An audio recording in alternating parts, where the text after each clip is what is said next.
Okay, I'm back again for what will be possibly my Yarennoka video, or possibly part 1 of my Yarennoka video. We'll see how it goes in terms of time, because of course 10-minute limit on YouTube.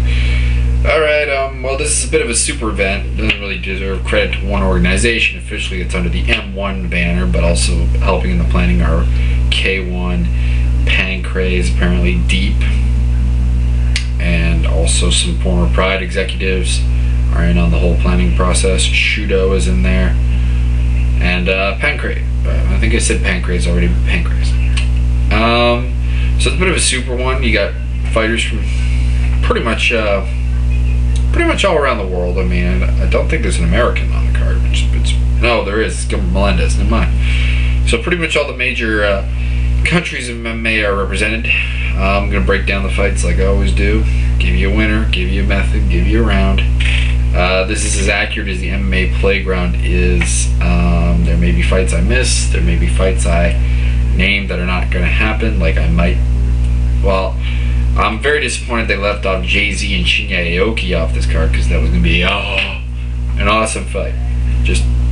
It was going to be probably fight of the night, and it's come apart because apparently Jay-Z had injured himself a while ago. He was trying to pull a little... Some people say he was trying to pull a little wool over the eyes of the M1 guys. Come in, you know, dude get his paycheck and then say, "Oh, I blew my knee out," and warm up or something. You know, that's not cool.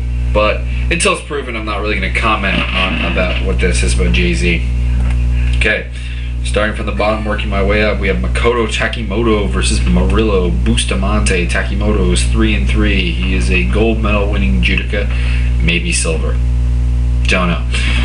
Recently submitted Zel Galashik's 3-3 in his career, with also decision wins over Henry Santoro Miller and Yoon Dong-sik, or Dong-sik Yoon, however it is. He also has decision losses to Shinei Kikuta, Kiyoshi Tamura, and got his eye socket broken by Jigar Bonsashi. Seriously, this is better be one of the guys who's fought some damn hard competition in 6 fights. I mean, those are all very good fights, except for his debut against Santoro Miller. Nah, not so much. All his fights. This is his first fight outside of Pride, of course. Comes from the Yoshida dojo, so you know he's judo's top notch. Of course, he won a medal at the Olympics. He also brings some serviceable striking to the game, and he has good submissions and good submission defense. Now, Murillo Bustamante, I mean, Bustamante is a Brazilian, of course, great Brazilian jiu-jitsu guy, 14-6-1 in his career, getting up there in age. He's got to be in his 40s by now. He's recently knocked out Ryoto Sakurai, and of course decisioned Dong-sik Yoon back in 2006. This will be his second fight in 2007, the Sakurai one.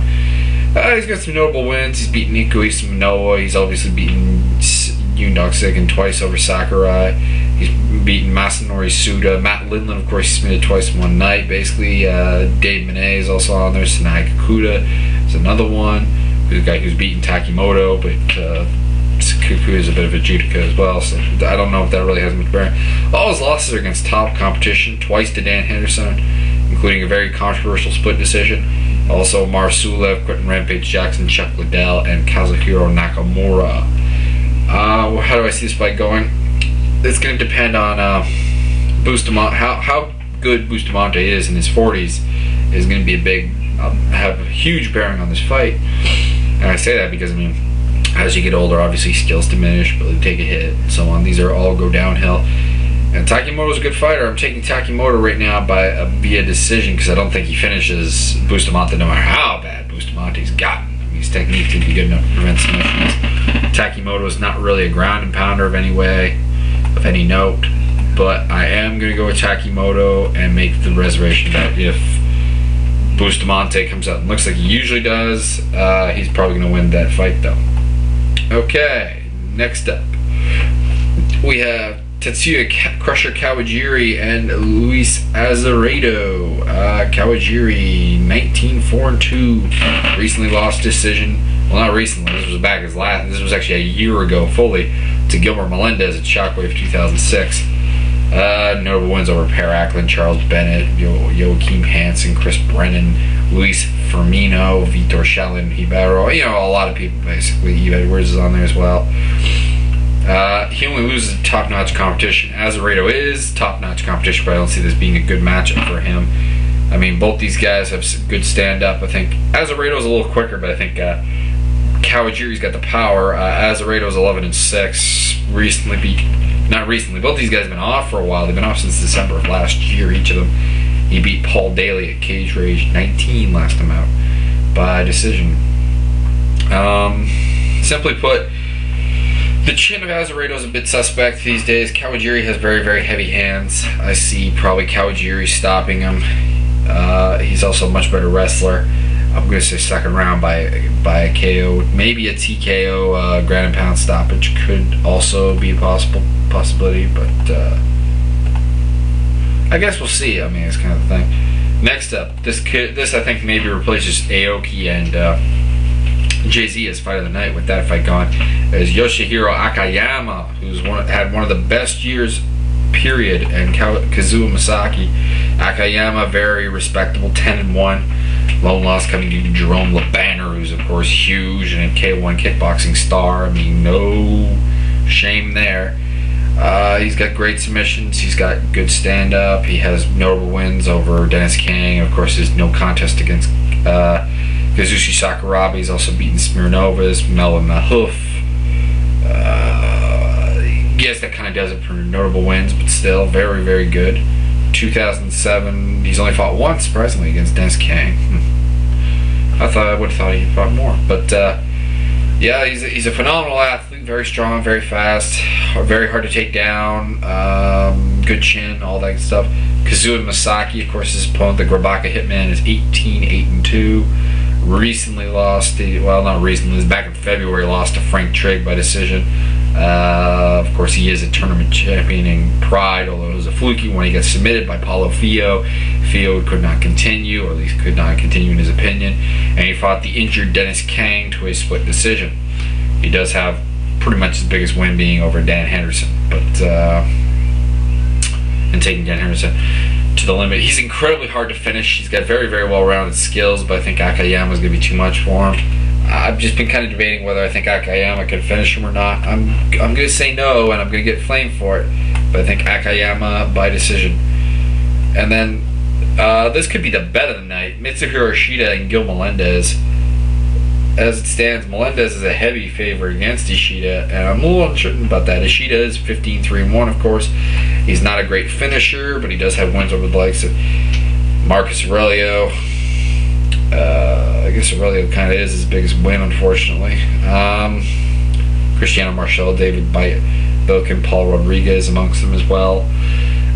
He's fighting Melendez. Melendez, of course, beat Kawajiri, and I think that may be the result of this, but I think Ishida is actually a better wrestler and more ground-oriented than Kawajiri is. I think he can give Melendez his first loss, but Melendez is probably a better submission guy and a better stand-up guy, but I think Ishida takes him down. I think he does lay and pray him to, well, not lay and pray, but yeah, he's going to win a control decision, of course. Melendez is the Strikeforce champion. He's beaten Tetsuya Kawajiri, Tetsuya Kato lately. Not lately, actually. He's only had one fight in 2007.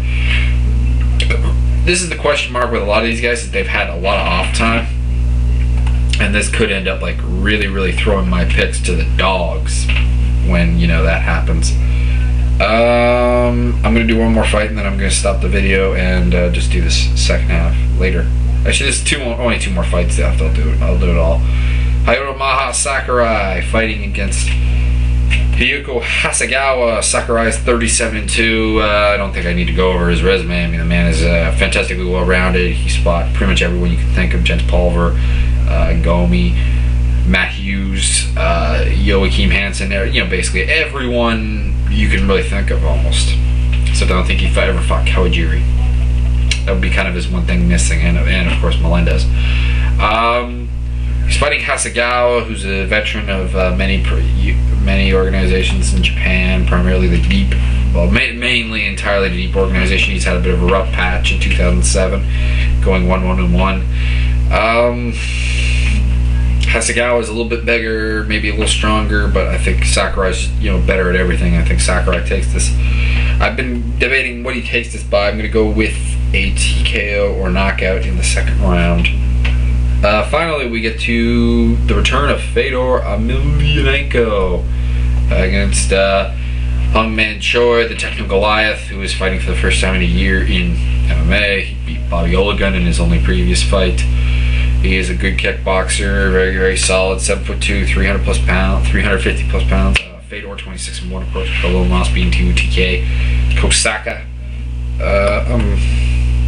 What to say about this fight? Well, Fedor, not as good of a stand-up guy, but I think he takes him down. He'll probably pound him out relatively quickly. Me and Hungman Choi is not a true MMA guy. I would have much preferred if the rumored semi-Schilt fight had come together, but I'm going to take a first round TKO for Fedor, maybe a submission, but I think he pounds him out. And that's my opinion on the fight card. This may actually have gone overtime by about 40 seconds, but here we go. We'll see if we can fit in one video.